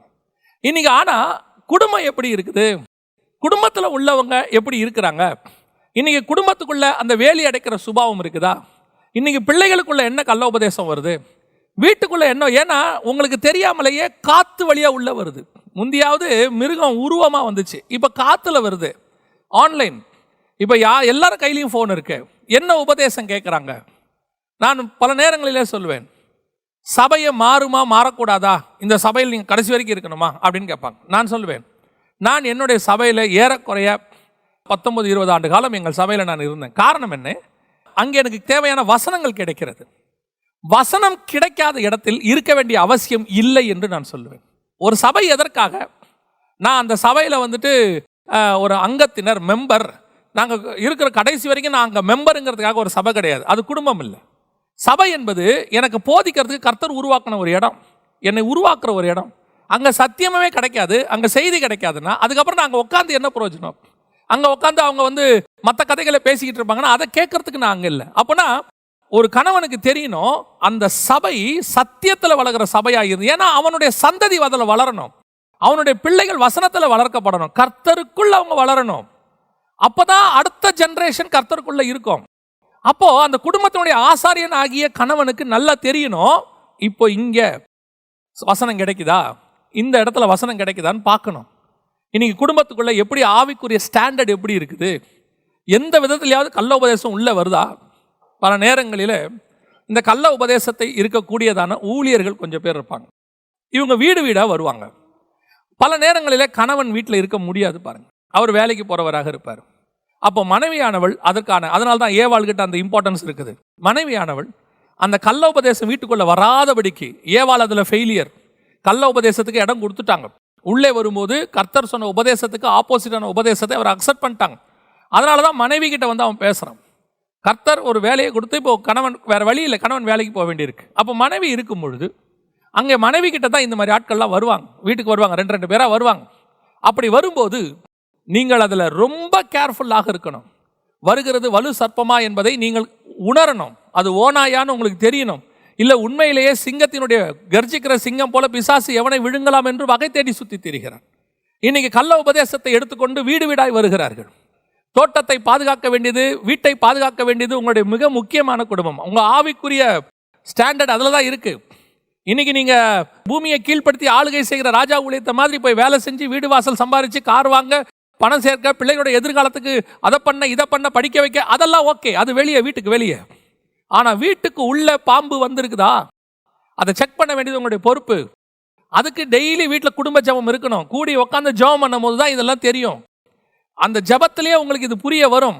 பிள்ளைகளுக்குள்ள என்ன விதமான ஸ்பிரிட் கிரியை செய்யுது, குடும்பத்துக்குள்ள என்ன இருக்கு, அந்த குடும்பத்துக்குள்ள நீங்கள் உட்காந்து ஜபம் பண்ணும் போதே உங்களால் ரெக்கக்னைஸ் பண்ண முடியும். இவங்களுக்குள்ள இந்த மாதிரி காரியங்கள் இருக்குது. நீங்கள் கர்த்தர் உங்களை கொண்டு உங்கள் பிள்ளைகளுக்கு போதிப்பார். ஒவ்வொரு குடும்பத்துக்கும் டெய்லி ஒரு ஊழியக்காரர் வந்து போதிக்க முடியாது. வாரத்துக்கு ஊழியக்காரர் ஒரு 45 நிமிஷம் 1 மணி நேரம் செய்தி கொடுக்குறார். அந்த ஒரு செய்தி உங்கள் குடும்பத்துக்கு போதுமானது அல்ல. ஏன் இன்னைக்கு 7 நாளும் பிசாசு டிவியில் பேசிக்கிட்டு இருக்கு, 24 hours பேசிக்கிட்டு இருக்கு. அப்போ அதுக்கு உங்கள் குடும்பத்துக்கு நீங்கள் தான் ஆசாரியராக இருக்கணும். உங்கள் ஊழியக்காரர் கொடுக்குற செய்தியை எடுத்து உங்கள் வீட்டில் நீங்கள் அதை டிஸ்கஸ் பண்ணணும். நீங்கள் உங்கள் பிள்ளைகளோட உட்காந்து அதை பற்றின விஷயங்களை அந்த வாரம் முழுக்க பேசணும். உங்கள் பிள்ளைகளோட டெய்லி உட்காரணும். நீங்கள் பூமியை கீழ்ப்படுத்துறதுல இருக்கிற கான்சன்ட்ரேஷன், அப்பா வேலைக்கு போகிறோம், பிஸி, அதை பண்ணுறோம் இதை பண்ணுறோம், உங்களுக்காக தான் ஓடுறேன், உங்களுக்காக தான் உழைக்கிறேன், எல்லாம் உண்மைதான். ஆனால் பிள்ளைகள் என்னவா இருக்கிறார்கள், குடும்பம் எப்படி இருக்கிறது, கர்த்தருக்குள் இருக்கிறதா? உட்காந்து நீங்கள் இருக்கிறீங்களா? ஒருவேளை கணவன் வெளிநாட்டில் இருக்கிறாரு அல்லது கணவன் இல்லை என்று சொன்னால் அந்த பொறுப்பு மனைவியின் கையில் இருக்கிறது. நீங்கள் தான் எடுத்து உங்கள் குடும்பத்தை நடத்தணும், உங்கள் பிள்ளைகளுக்கு போதிக்கணும். எல்லாத்தையும் விட்டு சாயங்காலத்தில் உங்கள் பிள்ளைகள் டியூஷனுக்கு போட்டோம், நல்லது, படிக்கட்டும், ஸ்பெஷல் கிளாஸ் போட்டோம், ஆன்லைன் கிளாஸ் போட்டோம், எல்லாம் இருக்கட்டும். உங்கள் பிள்ளைகளை ஒரு 1/2 மணி நேரமாவது உட்கார வச்சு 2 பாட்டு பாடி ஒரு வேத வசனத்தை கொடுத்து அவனை கர்த்தருக்குள்ள நடத்தணும். எந்த பாம்பு வஞ்சிக்காதபடிக்கு வேலி அடைத்து பாதுகாக்க வேண்டியது உங்களுடைய பொறுப்பு. ஏசாயா புஸ்தகம் 5ஆம் அதிகாரம் 2ஆம் வசனத்தை எடுத்துனீங்களா, அப்புறம் போய் வாசிச்சு பாருங்க. அதில் ஒரு ப்ரொசீஜரே இருக்கும், அழகாக கொடுத்துருப்பாரு. முதலாவது வேலி அடைத்து, 2வது அதில் உள்ள கற்களை பொறுக்கி, எதெல்லாம் உங்கள் பிள்ளைகளுக்குள்ள வளர்ச்சிக்கு தடையாக இருக்கிற காரியங்கள். ஏன்னா கல்லுக்குள்ளே இருந்து, கற்பாறைக்குள்ளே இருந்து முளைவு வராது, அது வேர் விடாது அப்படின்னு வசனம் சொல்லுது. அந்த கல்லெல்லாம் தூக்கி வெளியே போடணும். அந்த விதையை முளைக்கிறதுக்கு தடையாக இருக்கிற கல்லெல்லாம் தூக்கி வெளியே போடணும். உங்கள் பிள்ளைகளுக்குள்ளே இருக்கிற, உங்கள் குடும்பத்துக்குள்ளே இருக்கிற காரியங்கள் எதெல்லாம் ஆவிக்குரிய வாழ்க்கைக்கு தடையாக இருக்குதோ அதெல்லாம் எடுத்து போட வேண்டிய பொறுப்பு உங்ககிட்ட இருக்குது. இன்றைக்கி குடும்பம் அதில் ஃபெயிலியர் நல்லா தெரியுது நமக்கு. நம்ம குடும்பத்தை ஆவிக்குரிய வாழ்க்கையில் நடத்துறதுக்கு டிவி தடையாக இருக்குன்னு தெரியுது, கம்ப்யூட்டர் தடையாக இருக்குன்னு தெரியுது. நான் சொல்கிறது எல்லா கம்ப்யூட்டரும் தடை இல்லை, உங்கள் குடும்பத்தில் அது தடையாக இருக்கும். கம்ப்யூட்டர் நல்லது தான் யூஸ் பண்ணுற விதத்தில், அதை நான் எப்போவுமே சொல்லுவேன். கத்தி நல்லது தான், அதை நம்ம எப்படி யூஸ் பண்ணுறோங்கிறத விதத்தை தான் இருக்குது. காய்கறி நறுக்குனா தப்பு இல்லை, வேறு யாரையாவது வெட்டினா தான் தப்பு. அதே மாதிரி தான் சொல்கிறேன், கம்ப்யூட்டர் தப்பு இல்லை, வைஃபை தப்பு இல்லை, நீங்கள் டிவி தப்பு கிடையாது. அதை எப்படி யூஸ் பண்ணுறீங்கன்ற விஷயத்தில் தான் இருக்குது. அது தேவையில்லைன்னா அது மூடி போட்டு போயிட்டே இருக்கலாம், அல்லது அதில் உட்காந்து ஒரு ஆவிக்குரிய விஷயத்தை பார்க்கலாம், அல்ல தேவையான இன்ஃபர்மேஷன், ஒரு செய்தி, ஏதோ ஒரு நியூஸ் பார்த்துட்டு நீங்கள் வெளியே வந்துடலாம். அதாவது ஒன்று மட்டும் நல்லா தெரிஞ்சுக்கொள்ளுங்க, கர்த்தர் நன்மை தீமை அறியத்தக்க கனியை வச்சிருப்பார், செடியை வச்சிருப்பார், மரத்தை வச்சிருப்பார். அதை சாப்பிடாம சாப்பிடணுமா வேணாமாங்கிறத டிசைட் பண்ணுற பொறுப்பு தான் உங்கள் கையில் இருக்குது. இன்றைக்கி டிவி இல்லாமல் இருந்தால் என் குடும்பம் நல்லா இருக்கும், டிவி இல்லாமல் இருந்தால் உங்கள் குடும்பம் நல்லா இருக்கும், ஆனால் உங்கள் பிள்ளை இன்னொருத்த வீட்டில் போய் டிவி பார்த்துக்கிட்டு இருக்கோம். நீங்கள் சொல்லுவீங்க ஃபோன் இல்லாமல் இருந்தால் நல்லா இருக்கும். உண்மைதான், ஃபோன் எவன் வச்சிருக்கானோ அவன் கூட போய் உட்காந்து ஃபோனை பார்த்துக்கிட்டு இருக்கோம். உங்கள் பிள்ளைக்குள்ளேயே அந்த சுபாவம் இல்லாமல் போகணும், அதுதான் ரொம்ப முக்கியம். அப்போ இன்றைக்கி நிறைய பெற்றோரால் கற்களை பொறுக்க முடியல. எது தீங்குன்னு தெரியுது, ஆனால் அதை பிள்ளைகிட்ட இருந்து வாங்க அவங்களால முடியல. எது தீங்குன்னு தெரியுது, அதை கணவன்கிட்ட ரிமூவ் பண்ண முடியல, மனைவி கிட்ட எடுக்க முடியல. எடுத்தா பிரச்சனை வருதுன்னு சொல்றாங்க. ஒரு சின்ன பையன் வீடியோ கேம்ஸ் காட்டினா தான் நான் சாப்பிடுவேன்னு சொல்றான். வீடியோ கேம்ஸ் இல்லாட்டி நான் சாப்பிட மாட்டேன் அப்படிங்குது. அது ஒரு 4 வயசு 5 வயசு பிள்ளை. இப்போ அப்பா அம்மா என்ன சொல்றாங்க, உடனே வீடியோ கேம்ஸை கையில் கொடுத்து நீ பாரு, ஏன் பிள்ளை சாப்பிடணும், அது ஒரு நல்ல விஷயம். ஆனால் நீங்கள் உங்கள் பிள்ளைகிட்ட தோத்துக்கிட்டு இருக்கிறீங்க. சின்ன சின்ன விஷயத்தில் அவன் அடம் பிடிக்கும் போது நீங்கள் எப்போ விட்டு கொடுக்க ஆரம்பிச்சிட்டீங்களோ, நாளைக்கு பெரிய விஷயத்திலும் நீங்கள் விட்டு கொடுக்கத்தான் வேண்டும். ஏன், எங்கள் அம்மா அடம் பிடிச்சா செய்வாங்க, எங்கள் அப்பா அடம் பிடிச்சா செய்வாருன்னு உன்னை பற்றின ஒரு மனநிலை விழுந்துரும். அது ஒரு கல், அதை பொறுக்கணும், அதை எடுக்கணும். இல்லை அது தீங்குன்னு அப்பா சொன்னா அம்மா சொன்னா சொன்னது தான், அதுக்கு கீழ்ப்படியணும் அப்படிங்கிற எண்ணம் வரணும், முதல்ல அவங்களுக்குள்ள வரணும், அதை விதைக்கணும். அதே நேரத்தில் பிள்ளைகளுக்கு எது தேவை எது தேவையில்லைங்கிறத நீங்கள் பார்க்கணும். சிலர் கொஞ்சம் சில குடும்பங்கள் பாரம்பரிய ட்ரெடிஷனில் இருப்பாங்க. எதுக்கு நான் உங்களுக்கு சொல்கிறேன், அந்த விளக்கத்தையும் நான் சொல்கிறேன். நாங்கள் வாலிப பிராயத்தில் ஆண்டவரை தேடிக்கொண்டு இருக்கும் பொழுது இந்த கம்ப்யூட்டர் பாவம், அது 666, அது அந்தி கிறிஸ்து, அதை நீ படிக்கக்கூடாது, யூஸ் பண்ணக்கூடாதுன்னு சொல்லி அது ஒரு நாள் முழுவதுமாக தடை செய்யப்பட்டது. ஆனால் இன்னைக்கு கம்ப்யூட்டர் இல்லாமல் எதுவுமே செய்ய முடியாது. அப்படி போதித்தவர்களே இன்னைக்கு இமெயில் ஐடி வச்சிருக்காங்க, அப்படி போதித்தவர்களே இன்னைக்கு ஸ்மார்ட் போன் வச்சிருக்கிறாங்க. அப்படின்னா என்ன அர்த்தம், அவங்க மாறிட்டாங்களா? இல்லை, அவங்க அன்னைக்கு தவறாக அதை புரிஞ்சுக்கிட்டாங்க, இப்போ அவங்க அதை புரிஞ்சுக்கிறாங்க. இல்லை நம்ம அன்னைக்கு போதிச்சது தப்பு, அது கொஞ்சம் நம்ம வேற மாதிரி அதை எடுத்துக்கிட்டோம் அப்படின்னு. அதே மாதிரி தான் சில பெற்றோர் ட்ரெடிஷனில் இருக்காங்க. இப்போ இன்னைக்கு உள்ள நிலைக்கு அவங்களால அடாப்ட் ஆக முடியாததுனால அவங்க ஒரு டிக்டேட்டர்ஷிப்குள்ள போறாங்க. அந்த மாதிரி காரியங்கள் தப்பு. அதனால தான் வசனம் தெளிவாக சொல்லுது, பிள்ளைகளே பெற்றோருக்கு கர்த்தருக்குள் கீழ்ப்படிங்கள்.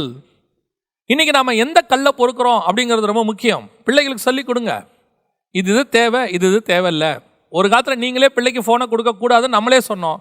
இன்னைக்கு நாமளே ஃபோனை வாங்கி கொடுக்குறோம். ஏன்னா ஆன்லைன் கிளாஸ், வேற வழி இல்லை.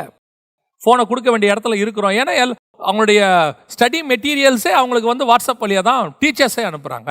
ஒரு காலத்தில் உனக்கு எதுக்கு ஃபோனு, 10 வயசில் எதுக்கு ஃபோனுன்னு கேட்ட நாம தான் இன்னைக்கு அவங்களுக்கு ஃபோனை வாங்கி கையில் கொடுக்குற நிலைமையில் இருக்கிறோம். ஏன்னா இன்னைக்கு காலம் மாறி இருக்கு.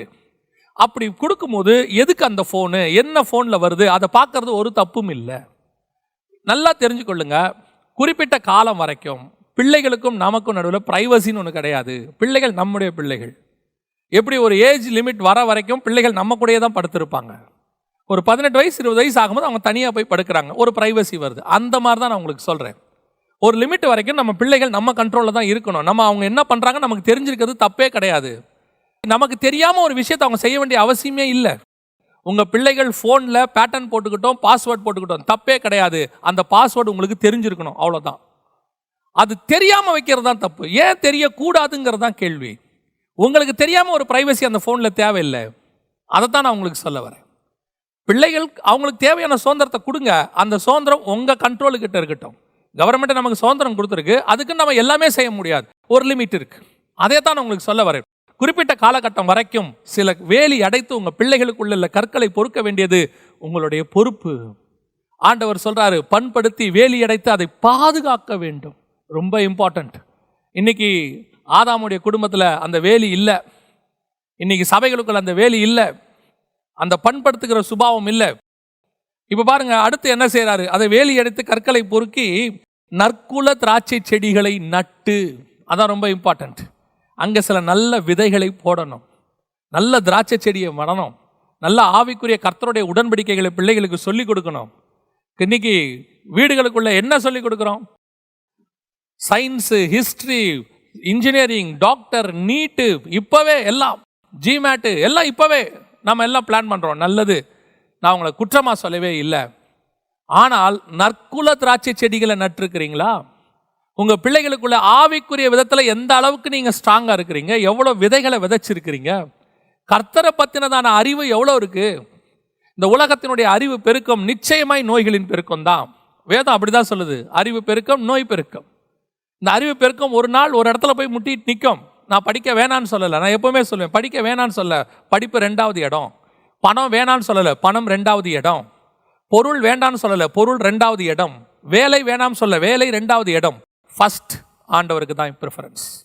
எல்லாத்த விட முதல் ப்ரிஃபரன்ஸ் கர்த்தருக்கு இருக்கணும், வேத வசனத்துக்கு இருக்கணும், ஆவிக்குரிய காரியங்களுக்கு இருக்கணும். இன்னைக்கு நற்குல திராட்சை செடிகளை நடுறோமா? வேற எல்லா செடியும் நட்டுக்கிட்டு இருக்கிறோம். படிப்புங்கிற செடியை நடுறோம், எதிர்காலத்துக்கு தேவையானதான வீடுங்கிற பையனுக்குள்ள அந்த விதைக்கிறோம். நீ இப்படிலாம் படிச்சாதான் நாளைக்கு வர நிலைமைக்கு, நாளைக்கு உள்ள ஜென்ரேஷனுக்கு இந்த படிப்பு தான் இப்பவே கெஸ் பண்றோம். 5 வருஷத்துக்கு முன்னாடி யூகிக்கிறோம். ஒரு ஃபெயிலியர் ஆகிறதுக்கு வாய்ப்பு இருக்குது. 10 வருஷத்துக்கு முன்னாடி ஐடி படிப்பை பயங்கரமா பேசிக்கிட்டு இருந்த காலம் இருந்துச்சு. இன்னைக்கு ஐடி ஃபெயிலியர். அதுக்கு முன்னாடி தொழில் புரட்சி, இன்னைக்கு பிஸ்னஸ் ஃபெயிலியர். இன்னைக்கு அடுத்த லெவலுக்கு போறது சோஷியல் மீடியா. இன்னைக்கு நம்ம வேற ஒரு புரட்சிக்குள்ள போயிட்டு இருக்கிறோம். இன்னைக்கு எல்லாரும் ஓடி ஓடி போய் இதுல போயிட்டு இருக்கிறாங்க, ரோபோட்டிக்ஸ் படிக்கிறாங்க, எல்லாம் இப்படி போயிட்டு இருக்கிறாங்க. ஒரு நாள் அதுவும் ஃபெயிலியர். ஒரு இடத்துல அது முடிவுக்கு வரும். இதெல்லாம் திராட்சை கொடி, இதெல்லாம் திராட்சை கொடி நடுறது வாழ்க்கைக்கு தேவைதான், இல்லைன்னு சொல்ல. ஆனா நற்குல திராட்சை கொடின்னு ஒன்று இருக்குது, அதை நடனம். அதுதான் உன் பிள்ளைகளுக்கு கனி கொடுக்கக்கூடிய ஆவிக்குரிய காரியங்கள். இன்னைக்கு பிள்ளைகளுக்குள்ள அது அதிகமா விதைக்கப்படல. பிள்ளைகளுக்குள்ள நீங்களே அவங்களுடைய எதிர்காலத்தினுடைய திட்டத்தை மாற்றி அமைச்சிக்கிட்டு இருக்கிறீங்க. நீ இன்ஜினியர் ஆகணும், டாக்டர் ஆகணும், அமெரிக்காவில் போய் செட்டில் ஆகணும், கனடாவில் செட்டில் ஆகணும், இதெல்லாம் நல்லது. அதெல்லாம் உங்களுடைய ஆசை இருந்துச்சு. ஒரு தகப்பனுக்கு, ஒரு தாய்க்கு தன்னுடைய ஆசைகளை தன் பிள்ளைகளிடத்தில் சொல்லுவதற்கு, அதன்படி வளர்ப்பதற்கு அவளுக்கு உரிமை இருக்கிறது. ஆனால் தேவனுடைய திட்டம் என்று ஒன்று இருக்கிறது, அவன் மேலே இருக்கு, அந்த பிள்ளை மேலே இருக்குது. அதை கர்த்தர்கிட்ட கேட்கணும். அந்த நற்குல திராட்சை கொடிய பிள்ளைகளுக்குள்ள விதைக்கணும். அதை விட ரொம்ப முக்கியம், அது என்னன்னு கூட உங்களுக்கு தெரிஞ்சுக்கிற அளவுக்கு ஸ்பிரிச்சுவல் ஸ்டாண்டர்ட் இல்லாமல் இருக்கலாம். ஆனால் நீங்கள் ஒன்று செய்யலாம், இந்த படிப்பு எல்லாத்தையும் கொடுக்கறத விட ஒரு படி அதிகமாக ஆவிக்குரிய காரியங்களில் அவங்களுக்கு கொடுக்கணும். ஜெபத்திலையும், வேத வாசிப்புலையும், வசனத்தை போதிக்கிறதுலையோ, அல்லது ஒரு பைபிள் குவிஸ்லையோ, அல்லது பைபிளை பற்றின விஷயங்களையோ, கர்த்தரை பற்றின விஷயங்களையோ இன்னும் அதிகமாக அதிகமாக அதிகமாக. முந்தையெல்லாம் படிப்பு ஒரு மணி நேரம் இருக்கும், காலைல ஒரு மணி நேரம், சாயங்காலம் 1 மணி நேரம் இருக்கும். பெரும்பாலும் ஸ்பிரிச்சுவல் காரியங்கள் தான் இருக்கும். வீட்டில் குடும்ப ஜெபம் இருக்கும், படுக்க போகும்போது பெட் டைம் ஸ்டோரிஸ்ன்னு சொல்லுவாங்க, அதுலேயும் பைபிள் கதைகளை சொல்லுவாங்க. காலையில் எழுந்திருக்கும் போது ஒரு ப்ரேயர் பண்ணுவாங்க, ஸ்கூலுக்கு போகும்போது ஒரு ப்ரேயர் பண்ணுவாங்க. ஸ்கூலுக்கு போனால் அது ஒரு ஆவிக்குரிய அல்லது ஒரு கிறிஸ்தவ பள்ளியாக இருக்கும், அங்கே போனால் அங்கே ஒரு ப்ரேயர் நடக்கும், அங்கே ஒரு காரியம் இருக்கும். சண்டேல சர்ச்சுக்கு போனால் அங்கே சண்டே கிளாஸ் நடக்கும். பிள்ளைகளுக்கு நிறைய ஸ்பிரிச்சுவல் ஃபுட்டு கிடச்சிச்சு.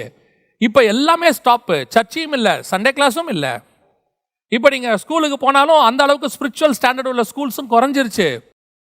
இப்போ வீட்லையும் குடும்ப ஜபமே கிடையாது. ஏன்னா பெற்றோர் உட்காந்து ஒரு பக்கம் WWF-உம் உட்காந்துட்டு கிரிக்கெட்டும், அப்புறம் உட்காந்துட்டு சீரியலும் பார்த்துட்டு இருக்கிறாங்க.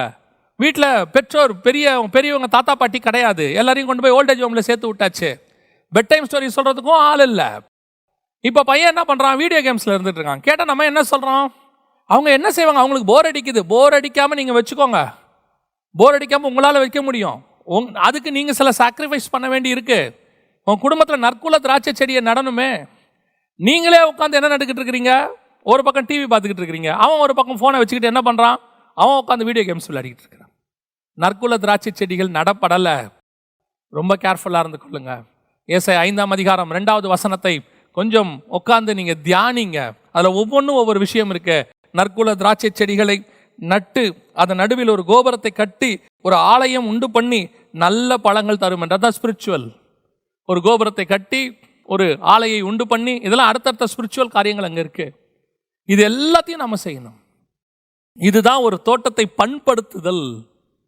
தோட்டத்தை நீங்க பண்படுத்திட்டீங்கன்னா, கேர்ஃபுல்லா ரெடி பண்ணி வச்சிட்டீங்கன்னா, நல்ல கனி கொடுக்கிற மரமா விருட்சமா உங்க பிள்ளைய நீங்க மாத்திட்டீங்கன்னா, அதற்கு பிறகு இந்த பாம்பு வராம காக்க வேண்டியது உங்களுடைய பொறுப்பு. இந்த பாம்பு வரும்போது அந்த பாம்பு நுழையும் போது அந்த பாம்பை நீங்கள் தலையில் அடிக்க வேண்டியது உங்களுடைய பொறுப்பு. வீட்டுக்குள்ளே இப்படிப்பட்ட காரியங்கள் வராமல் தடுக்க வேண்டியது உங்களுடைய பொறுப்பு. இன்னைக்கு சபை அப்படி இருக்குதா? இப்போ அப்படியே சபையில் இந்த காரியங்களை எடுத்துக்கொள்ளுங்க. வேலி அடைச்சிருக்கிறோமா? சபையில் இருக்குதா? ரெண்டாவது, கற்களை பொறுக்கி இருக்கிறோமா சபையில்? இன்னைக்கு கற்களை பொறுக்கிறதே இல்லை, கல்லை தூக்கி போட்டுக்கிட்டு இருக்கோம் சபைக்குள்ள. நிறைய சபைகளை பார்க்குறோம், அன்வான்ட் மெசேஜஸ். நிறைய ஊழியர்களை ஆன்லைனில் பார்க்குறோம், அன்வான்ட் மெசேஜஸ் போட்டி போட்டுக்கிட்டு மெசேஜ், இவனை திட்டி மெசேஜ், அவனை திட்டி மெசேஜ். இது போச்சுன்னா ஒரு ஆசீர்வாதத்தோடைய மெசேஜ். கற்களை தூக்கி உள்ளே போட்டுக்கிட்டு இருக்கிறாங்க. அவனுடைய ஆவிக்குரிய பக்தி விருத்திக்கு ஏதுவான, எபேசியர் புஸ்தகம் அப்படிதான் வசனம் தெளிவாக சொல்லுது, சபையின் பக்தி விருத்திக்கு ஏதுவான, பக்தி விருத்திக்கு ஏதுவான. இன்னொரு இடத்துல ஆண்டவர் சொல்றார், வசனம் தெளிவா சொல்லுது, பக்தி விருத்திக்கு ஏதுவான நல்ல வார்த்தைகளையே பேசுங்கள். அப்படிதான் இருக்கு. இன்னைக்கு பேசக்கூடிய வார்த்தைகள் பக்தி விருத்திக்கு ஏதுவா இருக்குதா? நாம இன்னைக்கு ஒன்று எடுத்துக்கோங்க. ஒன்று, அவனுடைய மாம்ச விருத்திக்கு ஏதுவா இருக்குது. பூமியை ஆண்டு கொள்றது எப்படி, பூமியை கீழ்ப்படுத்துறது எப்படி, ராஜாவா இருக்கிறது எப்படி, ஆசீர்வாதமா இருக்கிறது எப்படி, பூமியில் அப்படி இருக்கிறது எப்படி, இதுதான் இருக்கு. பக்தி விருத்திக்கு ஏதுவா என்ன இருக்கு? உள்ள பக்தி விருத்திக்கு ஏதுவா இன்னும் பரிசுத்தம் உள்ளவன் இன்னும் பரிசுத்தமாகணும், நீதி செய்கிறவன் இன்னும் நீதி செய்யணும். மனுஷ சாயல்ல, ஒரு அப்பா சாயல்ல அம்மா சாயல்ல படைக்கப்பட்ட மனுஷன் தேவ சாயலா மாறணும். இதுக்கு ஏத்த மாதிரி செய்தி கொடுக்கிறோமா? சபை இன்னைக்கு அப்படிப்பட்டதான நற்குள்ள திராட்சை செடிகளை நடுதா? தேவையில்லாத கல்லை வாங்கி போட்டுக்கிட்டு இருக்குது உள்ள, தேவையில்லாத மெசேஜஸ். இந்த செய்தியெல்லாம் எதுக்கு அவங்களுக்கு? சபைக்குள்ள உட்காந்து, அதான் வசனம் தெளிவா சொல்லுது, வம்ச வரலாறுகளையும் தேவையற்ற தர்க்கங்களையும் வாக்குவாதங்களையும் இன்னைக்கு உட்காந்து நான் சொல்றது வெறும் சபைகள்ல. ஏன்னா இன்னைக்கு ஆன்லைன், எல்லாம் ஆன்லைன்ல எடுத்து பாருங்க. சொந்த கதை, சோக கதை, தங்களுடைய அனுபவங்கள், இல்லை அவனை பத்தின குறை, இவனை பத்தின குறை, அது சரி இது தப்பு. அவனுக்கு என்ன தேவை? அவனுடைய ஆவிக்குரிய வாழ்க்கைக்கு என்ன தேவை? பக்தி விருத்திக்கு என்ன தேவை? அதுதான் நற்குல திராட்சை செடிகளை நடுதல். இன்னைக்கு சபை அப்படிப்பட்ட இடத்துல இருக்கா? இதுதாங்க ஃபர்ஸ்ட் குடும்பத்தினுடைய, ஃபர்ஸ்ட் சபையினுடைய ஃபெயிலியர். அவர் பண்படுத்தவும் காக்கவும் வைத்தார். ஒரு பக்கம் பூமியை கீழ்ப்படுத்தி ஆண்டு கொள்ள சொன்னார். இன்னைக்கு நம்ம பூமியை கீழ்ப்படுத்தி ஆண்டு கொள்வதில் இருக்கிற கான்சென்ட்ரேஷன் குடும்பத்தை பண்படுத்துவதில் இல்லை, குடும்பத்தை காக்கிறதுல இல்லை. இன்னைக்கு எத்தனை பெற்றோர் வந்து நிற்கிறாங்க பாஸ்டர்கிட்ட, 15 வயசு 18 வயசு 20 வயசு வந்து நிற்கிறாங்க, பாஸ்டர் நாங்கள் நல்லா தானே சபைக்கு தசமமாக காணிக்கலாம் கொடுக்குறோம், ஏன் என் பையன் இந்த மாதிரி போயிட்டான்?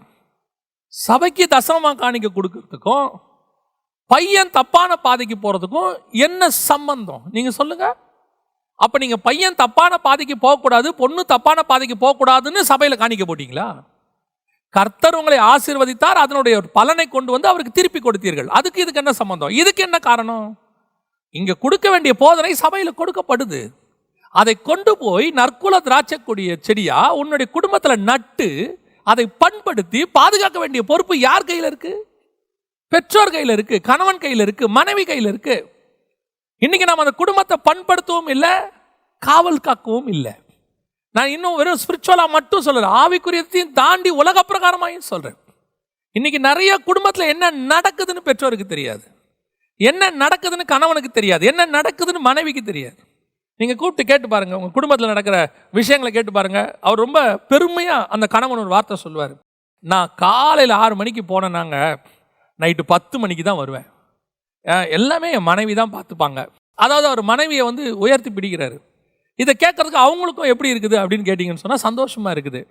இதை வந்து ரோல் மாடலாக வேற கொஞ்சம் பேர் எடுத்துக்கிறாங்க. பாருங்க, அவர் தான் மனைவிகிட்ட எல்லா பொறுப்பையும் கொடுத்துட்டு போகிறாரு. கையால் ஆகாத தனம். வெளியே போனாலும் குடும்பத்தை பற்றி உங்களுக்கு தெரிஞ்சிருக்கணும், குடும்பத்தில் என்ன நடக்குதுன்னு உங்களுக்கு தெரியணும். ஒரு கணவனுக்கு தெரியாமல் ஒரு பாம்பு உள்ளே வந்துட்டா அதுக்கு பேர் என்ன? எனக்கு தெரியாதுங்க, மனைவி கிட்ட தான் சொன்னேன். அப்படிதான் அந்த ஆதாம் சொன்னான்.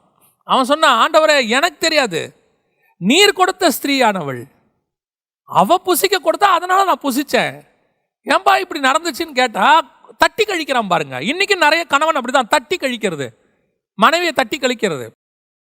நான் என்ன செய்ய முடியும்? நீ தானே பார்க்கணும், நான் வேலைக்கு போறேன். உண்மை, நீங்க வேலைக்கு போங்க, எல்லாம் செய்யுங்க, பட் குடும்பத்துக்குள்ள என்ன நடக்குதுன்னு தெரியணும். நான் ஒருவேளை இப்படி சொல்றது நீங்க மிகப்படுத்தி எடுத்துக்கிட்டீங்களா தப்பா எடுத்துக்காதீங்க. நான் சொல்றதுல ஒரு காரணம் இருக்கு. பிள்ளைகள் ஒரு புது பொருளை வீட்டுக்கு கொண்டு வராங்கன்னா இந்த பொருள் ஏதுன்னு நீங்க கேட்கணும். இந்த பொருள் ஏது? சின்ன வயசுல ஒரு பேனாவோ ஒரு ரப்பரோ கொண்டு வந்தா வீட்டில் கேட்பாங்க, இந்த ரப்பர் ஏது, இந்த பென்சில் யாருது, நான் வாங்கி கொடுக்கலையே அப்படின்ன உடனே அப்பதான் தெரியும் நம்ம பையன் இன்னொருத்தந்த எடுத்துட்டு வந்துட்டான். அவன் தெரியாம எடுத்துட்டு வந்தாலோ தெரிஞ்சு எடுத்துட்டு வந்தாலோ ஆனா எடுத்துட்டு வந்துட்டான். நம்ம வீட்டுக்குள்ள இன்னொருத்தருடைய பொருள் இருக்கு அப்படின்னு உடனே பெற்றோர் என்ன பண்ணுவாங்க? கண்டிப்பாங்க. நாளைக்கு கொண்டு போய் மரியாதையை கொடுத்துடணும். ஏன் எடுத்துட்டு வந்த? உனக்கு தேவையானதை நாங்கள் வாங்கி கொடுக்குறோம்ல. இதுதான் குடும்பத்தை நடத்துகிற பொறுப்பு. இப்போ பையனுடைய பேக்கில் என்ன இருக்குன்னு அம்மாவுக்கும் தெரியாது, அப்பாவுக்கும் தெரியாது. ஏன் சில குடும்பத்தில் பையன் ரூமுக்குள்ளேயே அப்பா அம்மா போக முடியாது. பிரைவசி. ஆமா, பிரைவசி. என்ன நடக்குது? ஒரு தகப்பன் இவ்விதமாக என்னிடத்துல சொன்னார். இந்த மாதிரி செய்திகள்லாம் கேட்டுட்டு ஒரு முறை என்னை சந்திக்கும் போது சொன்னார், ஜெகன், அவர் அப்படிதான் கூப்பிடுவார், ஜெகன், என்னுடைய பையன் என் கையை விட்டு போயிட்டான்ப்பான்னு சொன்னார். என்னென்ன சொல்கிறீங்கன்னு கேட்டேன். அப்போ அவன் சொன்னார், ஒரு முறை என் பையனுடைய ரூமுக்கு போனேன். ரூமில் பார்த்தா சில பார்க்கக்கூடாத விஷயங்கள்லாம் கடந்தது. அப்போது அதாவது க்ளீன் பண்ணலான்னு போயிருக்கிறாரு. அப்போ ரொம்ப வருத்தம் அவருக்கு. பையன் வந்த உடனே ஏன்டா இப்படி பண்ணேன்னு கேட்ட உடனே பையன் கேட்ட கேள்வி, ஏன் அனுமதி இல்லாமல் நீ ஏன் என் ரூம்குள்ளே வந்த? இது மேலை நாடுகளில் வேணா இது ஒரு பெரிய கௌரவமாக இருக்கலாம். பையன் ரூம்குள்ளேயே கதவை தட்டிட்டு தான் போனோம். நான் சொல்கிறேன், குறிப்பிட்ட ஏஜ் வரைக்கும் கதவை தட்டாமையே போகலாம். நமக்கு அந்த உரிமையை கர்த்தர் கொடுத்துருக்கிறார். அவனுக்குன்னு ஒரு குடும்பம் வந்த பிறகு கண்டிப்பாக கதவை தட்டிட்டு தான் போகணும். அதில் எந்த மாற்று கருத்தும் இல்லை. நம்ம குடும்பத்தில் அவன் ஒரு அங்கத்தினராக இருக்கிற வரைக்கும் அவன் நம்முடைய பெயர், நம்ம குடும்பம். அப்படி இருக்கும்போது அவன் என்ன பண்ணுறான்னு பார்க்கறதுல என்ன தப்பு இருக்குது? நீங்கள் பார்க்கணும், தெரியணும். இன்னைக்கு குடும்பத்தில் என்ன நடக்குது தெரியாது. பையன் எங்கே போகிறான் வரான் தெரியாது. அவன் காலையில் காலேஜுக்கு போனானா? நான் உங்களை டிக்டேட்டராக இருக்க சொல்லலை. திருப்பி நல்லா புரிஞ்சுக்கொள்ளுங்க, நீங்கள் டிக்டேட்டராக இருக்க வேண்டாம். ஆனால் ஒரு கண்காணியாக இருங்கள், பாதுகாப்பாக இருங்கள், வளையமாக இருங்கள். ஆமாம், வேலி இல்லாவிட்டால் கண்டிப்பாக பாம்பு உள்ளே வரும். ரொம்ப கஷ்டம். இன்னைக்கு நிறைய குடும்பத்தில் அதான் நடக்குது. நான் வெறும் ஆவிக்குரிய விதத்தில் மட்டும் பேசலை, குடும்பத்தை சொல்கிறேன். பசங்க ஏதாவது பொருள் எடுத்துகிட்டு வராங்க, பெண் பிள்ளைகள் ஏதாவது புதுசாக எடுத்துகிட்டு வந்தால் கேளுங்க, இது ஏது, யார் வாங்கி கொடுத்தா, நாங்கள் வாங்கி கொடுக்கலையேன்னு கேளுங்க. ஃபோனில் பொண்ணு பேசிக்கிட்டு இருந்தா, பையன் பேசிக்கிட்டு இருந்தானா அந்த எதிர்பக்கத்தில் பேசுறது யாருன்னு கேட்குற உரிமை பெற்றோருக்கு உண்டு. அது எப்படி நீங்கள் கேட்கக்கூடாதுன்னுலாம் சொல்ல முடியாது. நீங்கள் கேட்கலாம், கேளுங்க. அதுக்கு தான் நீங்கள் இருக்கீங்க.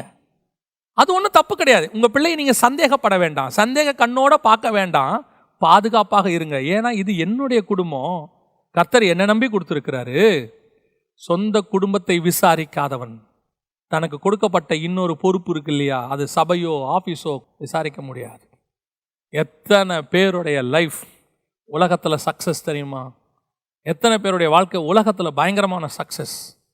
ஆனால் அவங்களுடைய தனிப்பட்ட குடும்பத்தை எடுத்து பாருங்க, பயங்கரமான ஃபெயிலியர். உலகத்தையே சிரிக்க வச்சதான ஒரு மனுஷன், உலகத்தையே சிரிக்க வச்சான், அவனுடைய குடும்ப வாழ்க்கை ஃபெயிலியர். நம்ம அவன் கதையை படிச்சிருக்கிறோம். அவன் ஒரு மிகப்பெரியதான நடிகன், உலகத்தையே சிரிக்க வச்சான், ஆனால் வாழ்க்கை முழுக்க சோகம். அதனால் சொல்கிறேன், வெளியே சக்ஸஸ்ங்கிறது ஒரு பெரிய சக்ஸஸே கிடையாது.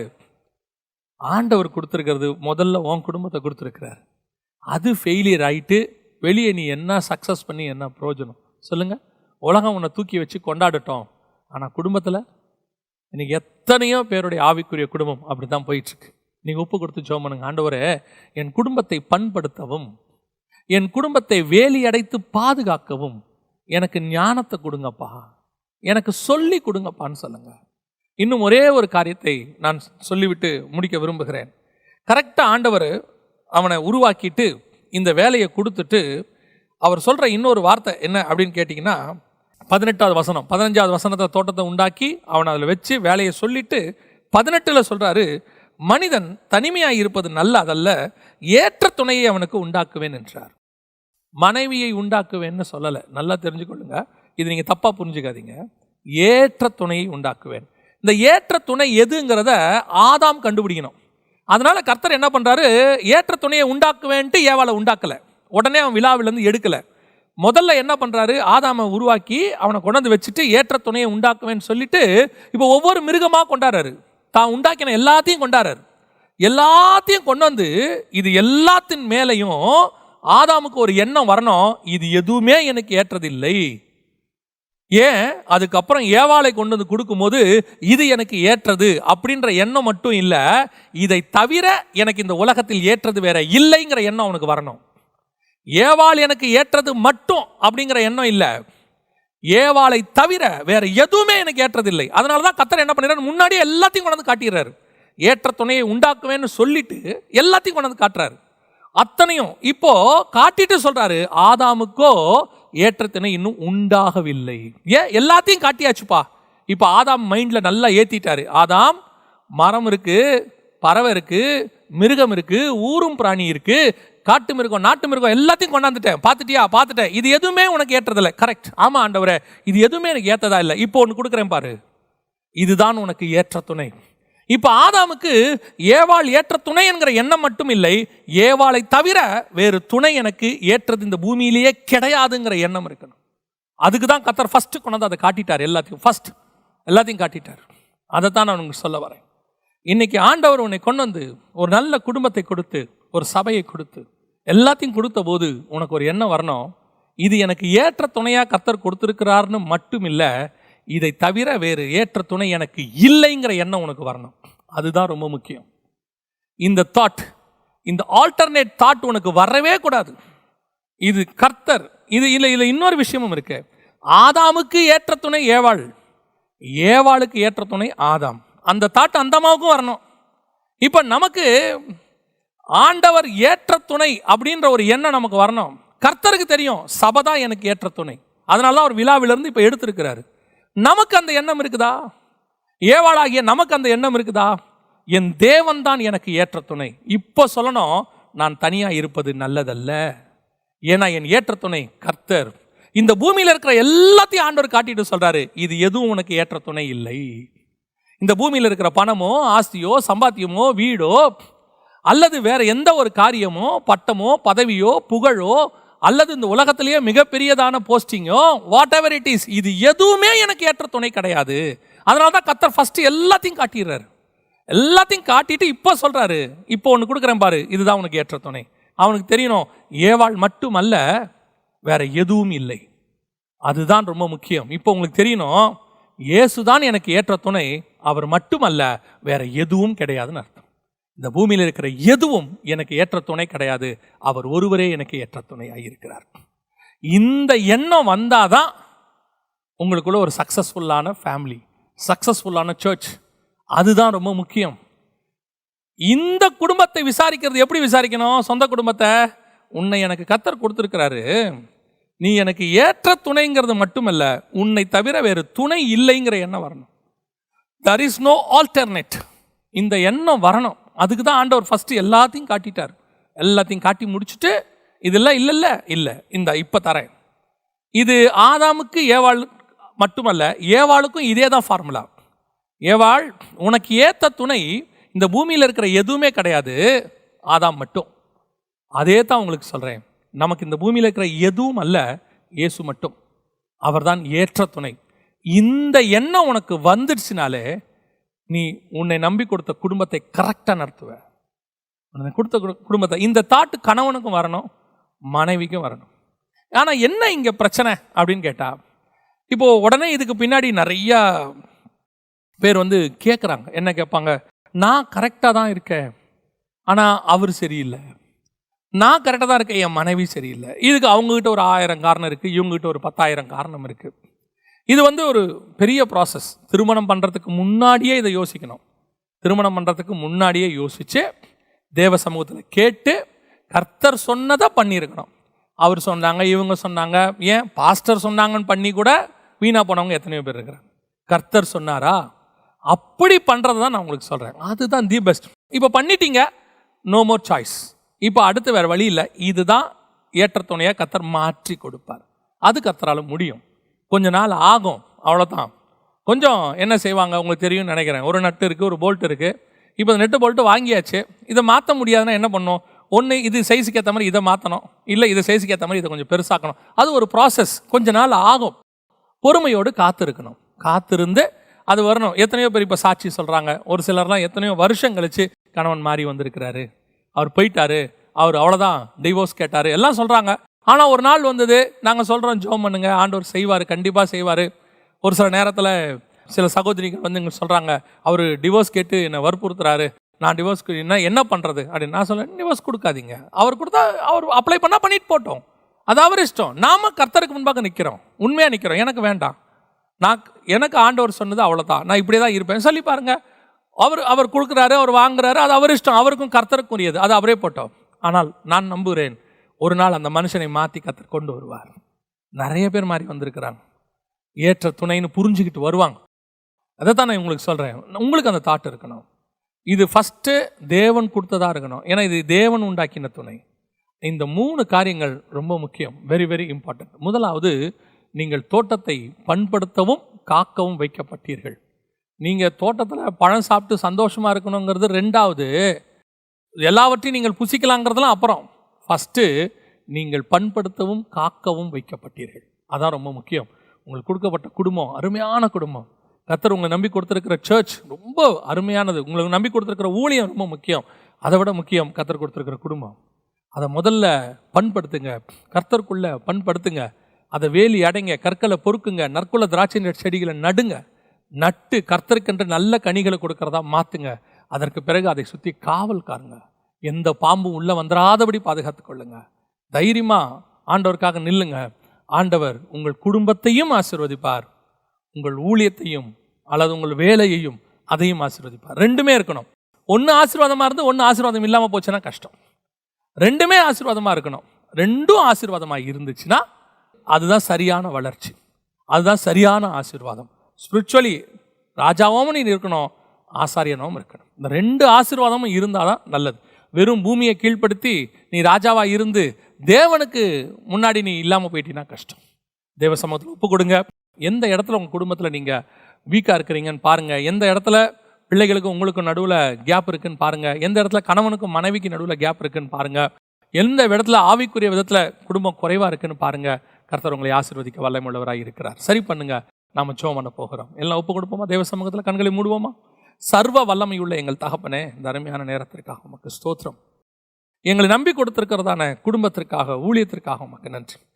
ஆண்டவரை கொடுத்திருக்கிற குடும்பத்திற்காக, வேலைக்காக நன்றி. ஆண்டவரை 2லும் நாங்கள் சக்ஸஸ் பண்ண கர்த்தர் எங்களுக்கு கிருபை பாராட்டுங்கப்பா.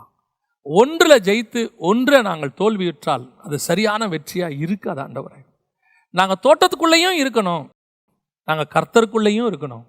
நாங்கள் தோட்டத்துக்குள்ளே இருந்து பூமியை கீழ்ப்படுத்தணும், தோட்டத்துக்கு வெளியே போய் பூமியை கீழ்ப்படுத்தி பிரயோஜனமே இல்லை. ஆண்டவரை அப்பா, நீர் எங்களுக்கு கொடுத்த இந்த ஆவிக்குரிய வாழ்க்கையை, ஆவிக்குரிய குடும்பத்தை நாங்கள் முற்றும் முடிய நல்லபடியாக கட்டி எழுப்ப கர்த்தர் கிருபை பாராட்டுவீராக. ஆசீர்வதியும், வழி நடத்தும், ஒவ்வொரு குடும்பத்தையும் சரி பண்ணுங்க. எந்தெந்த இடத்துலலாம் ஆண்டவரை குடும்பங்கள் உடைக்கப்பட்டிருக்கிறதோ அந்த குடும்பங்கள் எல்லாம் சரி பண்ணப்படட்டும். உடைய கிருபையுள்ள கரத்தில் தாழ்த்துகிறோம் எங்கள் ஆண்டவர் இயேசுவின் நாமத்தில் பிதாவே, ஆமென்.